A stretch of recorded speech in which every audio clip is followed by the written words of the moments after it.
তুমি দেখতে অনেক ভালো, তুমি অনেক কিউট, হ্যাপি আছো তুমি। একদিন হঠাৎ করে আমি রুমে বসেই ছিলাম কি হঠাৎ দেখি একটা বন্ধুর কল আসে। আমি বুঝতে পারি না কি আছে, তো ফোনটা তুলে দেখি আর দেখি একটা বন্ধু ফোন করেছে। তাই কলটা তুলি, তো তোলার পর সে আমাকে একটা কথা বলে। তো কথাটা শোনার পর আমি ফোনটা তাড়াতাড়ি খুলে দেখি, তারপর যেটা আমি দেখি, নমস্কার বন্ধুরা, চলে এসেছি আজকে একটা ঝাঁঝালো ভিডিও নিয়ে। তো বেশি না বকে আজকের ভিডিওটা শুরু করা যাক। পরিশ্রম হয়তো চেহারা নষ্ট করে, কিন্তু ভবিষ্যৎ না। তুমি ঠিকই কথা বলেছো ভাই, কিন্তু আমি ভাবছি তোমাকে আমি কি বলবো। टेंशन नहीं लेने का अपुन है ना। নিজেকে এমন ভাবে তৈরি করব যেন এক্স দেখে বলে, উফ, কি জিনিস মিস করলাম। তার থেকেও বড় কথা ভাই, তোমার আবার এক্স ছিল? কবে ছিল? একটু কমেন্টে জানাবে প্লিজ। না বলছি না যে হতে পারে না, কিন্তু তোমারও তো সেই মুসম্বির মতন হয়েই রয়েছে।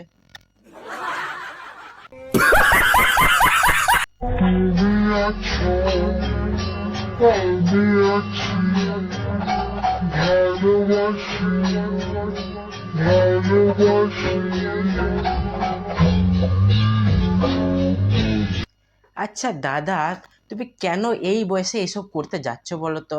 আমাদের দেখে করোনা হচ্ছে, বিশ্বাস করো সত্যি করোনা হচ্ছে।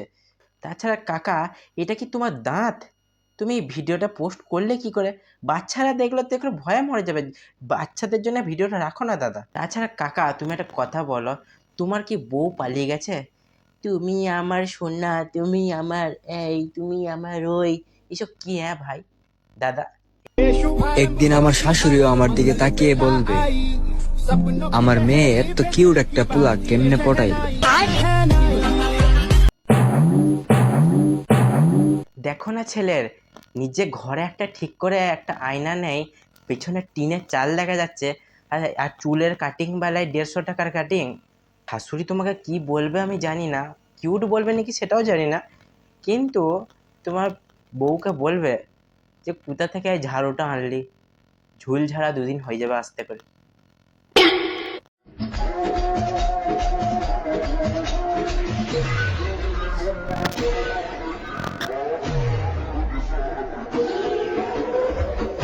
কাকি, তোমার ঘরে কি কোনো রান্না বান্না নেই? না সারাদিন এসবই করতে থাকো? তুমি যা জোরে কোমর দুলিছ, আশা করি তোমার দেহের মধ্যে যত হৃৎপিণ্ড, কলজে, গুর্দা, ফেফড়া যত কিছু আছে সব নড়ে গেছে।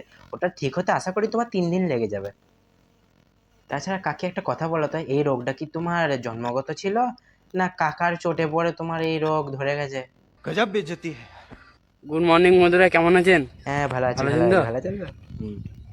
ইয়ে, তোর মন কাঁদালে হে আমার হিয়া জ্বালালি, তোকে ভালোবাসে আমি সবাই হারালি, তোর ভালোবাসায় কেন এত ছল রে, ও তুই পাগল বানালি, ও তুই পাগল বানালি, তো যা বলবো যে তাকে, তোর পাগল বলে লোকে তো। সত্যি ভাই সত্যি, তোমার গান শুনে আমি সত্যি পাগল হয়ে গেছি। মাথাটা পুরো সিরিয়াস, তুমি ভেবে দেখো, একদম পুরো ঘুরছে মাথাটা। পাগল বানালি, একদম পাগল বানালি ভাই। সত্যি তোমার গান, আমি তো ভেবেছিলাম রানু মণ্ডলই হয়তো শ্রেষ্ঠ সিঙ্গার ছিল। না ভাই, তুমি আজকে তাকেও ছাপিয়ে গেছো, বিশ্বাস করো, তুমি আজকে তাকেও ছাপিয়ে গেছো।